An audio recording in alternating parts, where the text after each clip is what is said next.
And we're kicking off today with Brock Lesnar, who due to his alleged involvement in the Vince McMahon scandal has been pulled from all plans related to WWE.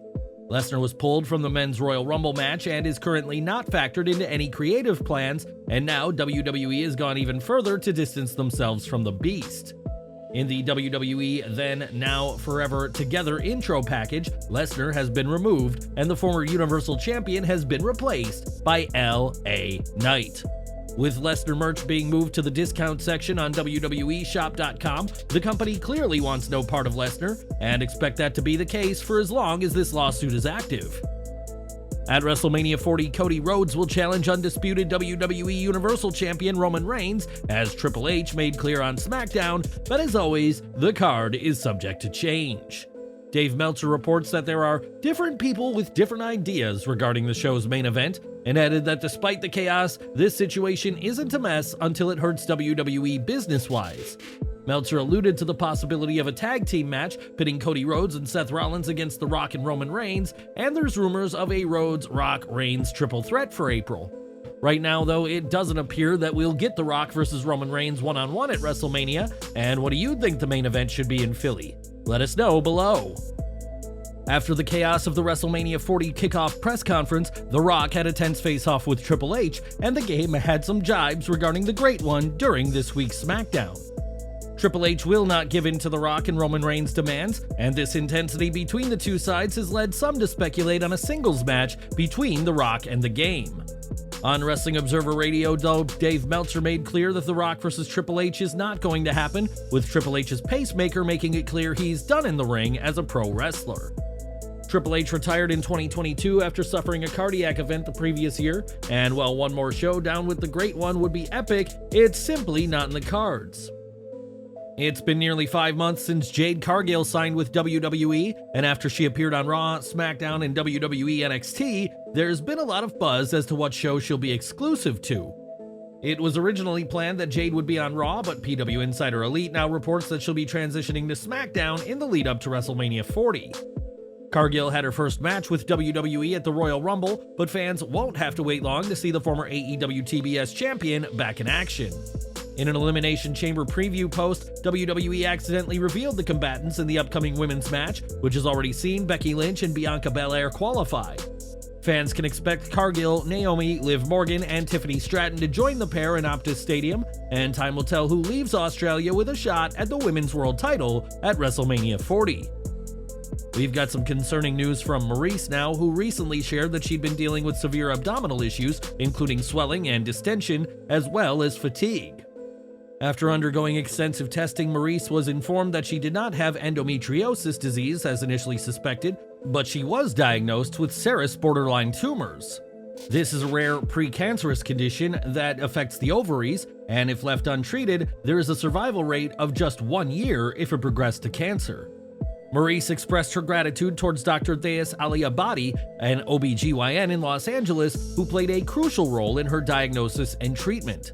Dr. Aliabadi listened attentively to Maryse's concerns and advocated for further investigation to uncover the root cause of her symptoms, and Maryse underwent laparoscopic surgery. Despite the daunting prospect of undergoing a hysterectomy to remove her uterus, ovaries, fallopian tubes, and more, Maryse remains determined to fight the disease, and we wish her all the best. In September of last year, Nick Nemeth was released from WWE after over 19 years under contract, but what are the odds we see Dolph Ziggler again one day? When speaking to Sportskeeda, Nemeth was asked that very question and said that after close to 2 decades with one company, he's ready for a change. He said, "I don't have thoughts like, I gotta get back to WWE. I asked to leave, and I want to do a second half of my career where I do everything else but WWE because I've done it, I've been there.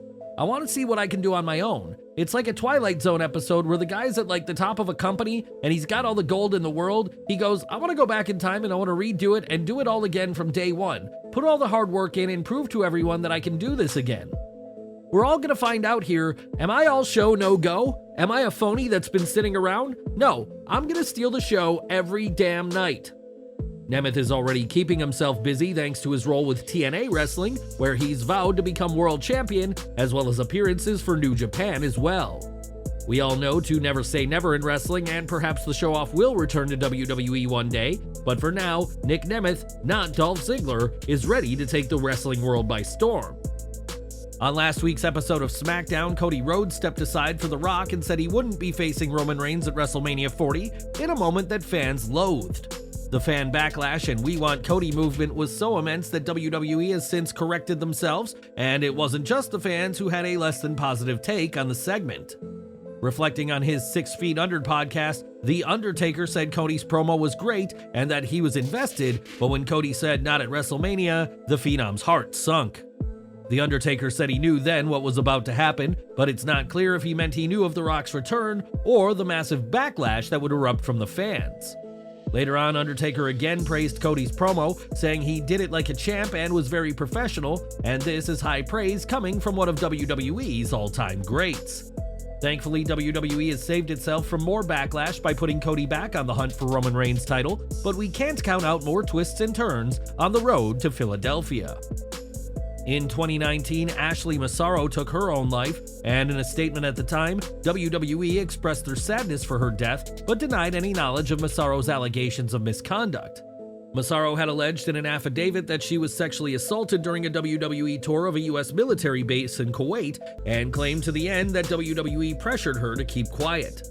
Now fans have found another heartbreaking side of this story, as on WWE.com, you can find Ashley's feelings ahead of the tour in 2007.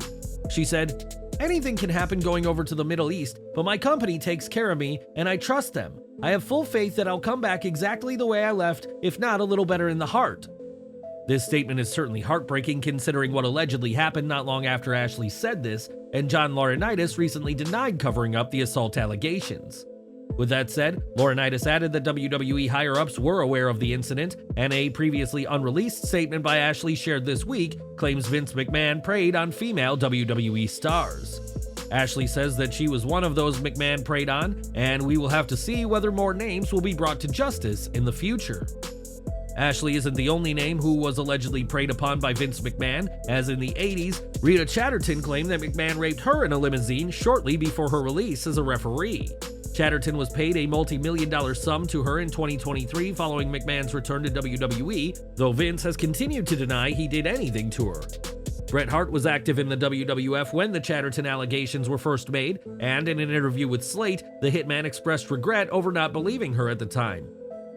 "I just didn't believe it. I figured Vince had too much at stake to ever do something like that.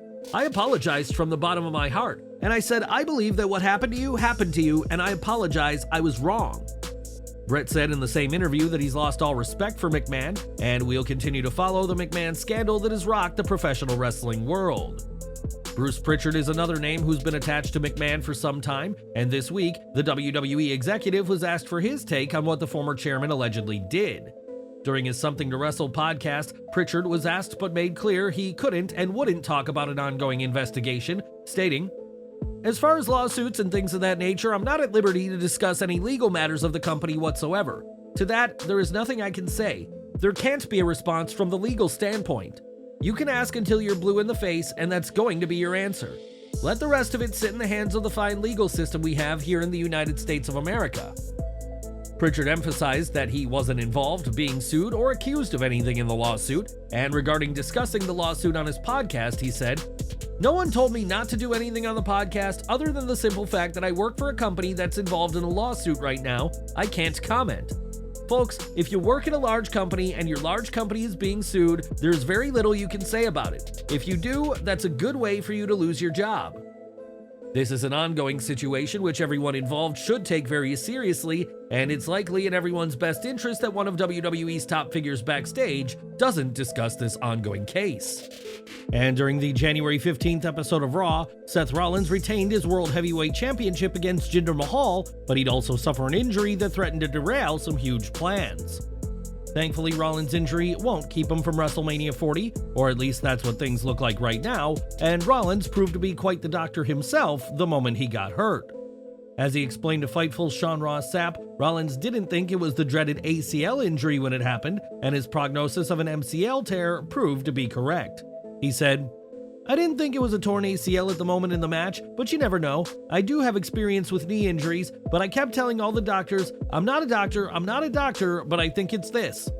Fortunately, it was exactly what I thought it was, which was a partially torn MCL and meniscus injury.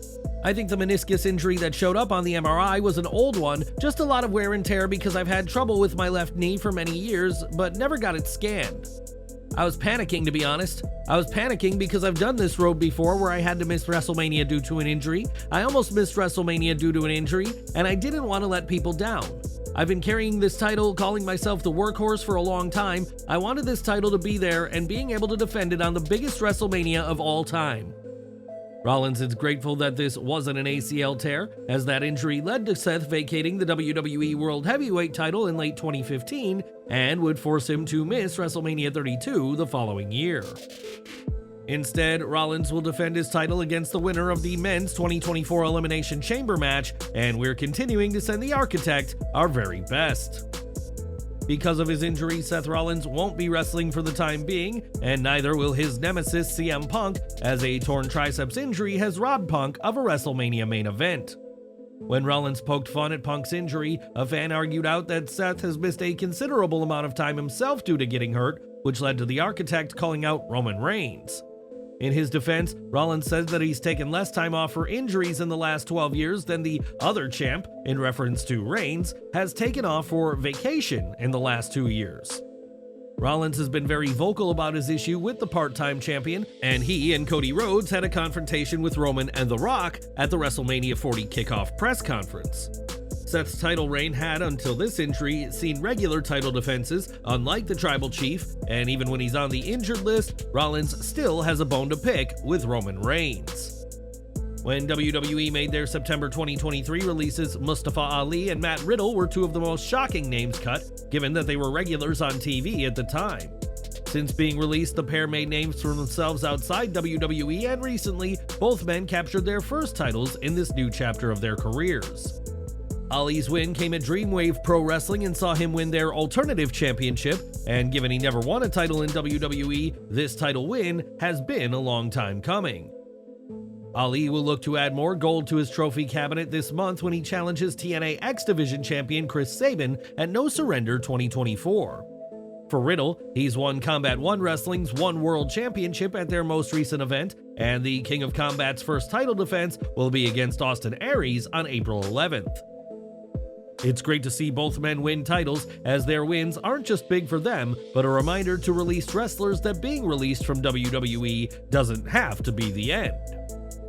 In Janelle Grant's lawsuit, she alleges that Vince McMahon was abusive and trafficked her to several men in WWE, one of them being the former head of talent, John Laurinaitis. Laurinaitis, according to Grant, participated and aided McMahon in the alleged activities, and in a recent statement, the former Raw GM claimed he was a victim of this situation, not a predator. While speaking on Sportskeeda's Wrestling Time Machine show with Mac Davis, Teddy Long expressed skepticism about Laurinaitis' statement, saying, "Man, listen, I don't want to comment on this stuff because like I will always say it, people are innocent until proven guilty. But you know what? That just makes me laugh all over the place. Is he trying to campaign for a comedy show or get on TV to tell jokes or something? That's hilarious. Like I said, I'm not saying anything about it, but in my opinion, I believe he's guilty, but that's me. That's just me talking." Long is certainly no fan of Laurinaitis and has previously alleged that Big Johnny refused merchandise of Teddy being made, including action figures and t-shirts. Despite this, Long did receive merch and has a whole better legacy than Laurinaitis, and clearly isn't buying his fellow GM's claim that he's a victim of the Vince McMahon scandal. In December, Kenny Omega announced that he'd be taking an extended break due to what was diagnosed as diverticulitis, which has kept the cleaner out of action ever since. It's been previously reported that Omega's case was so severe he only had a 50% chance of death due to the severe illness, and that his surgery had unfortunately been delayed. In the interview with Sports Grid, Tony Khan gave an update on Omega's situation and was pleased to say that Kenny is doing better. Khan added that he had been seriously sick and his life would have been in greater danger had they not gotten to the doctors when they did, and wished Omega the best and looks forward to his return. Omega may be doing better, but his wrestling career remains hanging in the balance, and we'd like to echo Khan's sentiments by wishing the former AEW World Champion a full and speedy recovery. While Rhea Ripley may be in an on-screen relationship with Dominic Mysterio, the Women's World Champion is actually engaged to Buddy Matthews, a fact the fans know. During a recent independent event, the crowd reminded Matthews of his bride-to-be with a "We Want Mommy" chant, which Matthews acknowledged after his match. Matthews told the crowd that he needed to go spend time with Mommy and wished them all a good night, which got a loud, positive reaction from the crowd. Dominic Mysterio is also engaged to his long-term sweetheart, and while he and Ripley may be the it couple on WWE TV, the pair have real relationships and real lives off camera. Next month, AEW will host its big business event from Boston, which is expected to mark the official debut of Mercedes Mone, but that didn't stop her hanging with WWE stars recently. Mone was one of the many to fill Allegiant Stadium for Super Bowl 58 and was there with her former tag partners Bayley and Naomi, as well as Naomi's husband, Jey Uso. Bayley, Naomi, and Mone share a long-standing friendship dating back to their time together in WWE, and it's great to see the three can remain pals, even with Mone's AEW arrival set for next month. When Bray Wyatt returned to WWE in 2022, he was instantly put into a program with LA Knight, with the two men feuding for a couple of months before the first ever Mountain Dew Pitch Black match. This match would be won by Bray and would end up being Wyatt's last televised match, as he passed away several months later. During a recent interview with the In the Click podcast, LA Knight reflected on his feud with Bray Wyatt and even said that he wishes he wasn't his last match. I don't really think about it too much just because it's a weird thing to consider and celebrate, I guess, in a weird way. I wish I wasn't his last match, so I think that's really more the way I think about it. LA Knight continued to say that he is forever grateful for the opportunity to feud with Wyatt, as it helped him shine a spotlight on himself. At AEW World's End, MJF walked into his match with Samoa Joe with a series of injuries, so it wasn't a massive surprise that the show ended with Joe standing tall as AEW World Champion. Following the match, it was reported that MJF would be taking some time off to recover from his injuries, and he was even removed from AEW's official roster page at the start of 2024. While speaking to Sports Grid, AEW President Tony Khan was asked about MJF's status and when he would return, and said it's something he and his team are keeping an eye on. Khan added that MJF is a great wrestler and a great world champion for AEW, and while he'd love to have him back, Khan didn't provide a time as to when that'll happen. Last month, it was said that MJF is contemplating shoulder surgery while he remains absent from TV, which would extend his recovery time but decrease the risk of similar injuries in the future.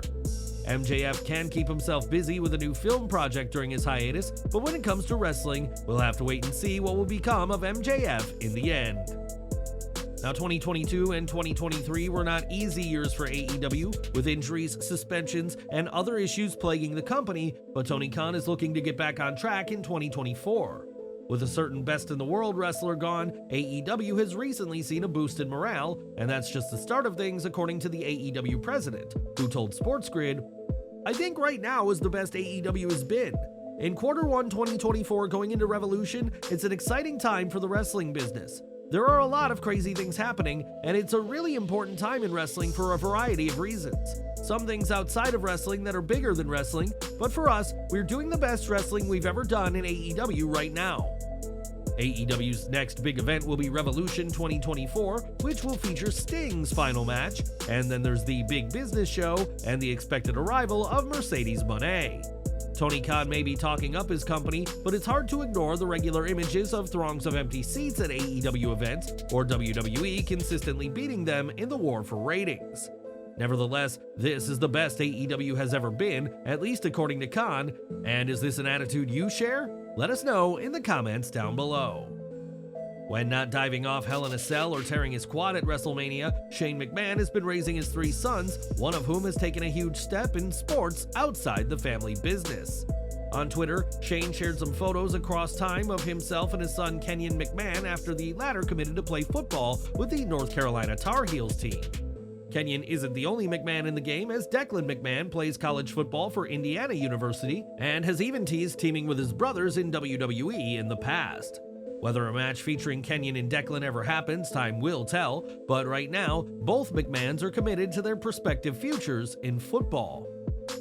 It's been quite some time since we last saw Stephanie McMahon on WWE TV, but recently the billion-dollar princess resurfaced for an important off-screen role.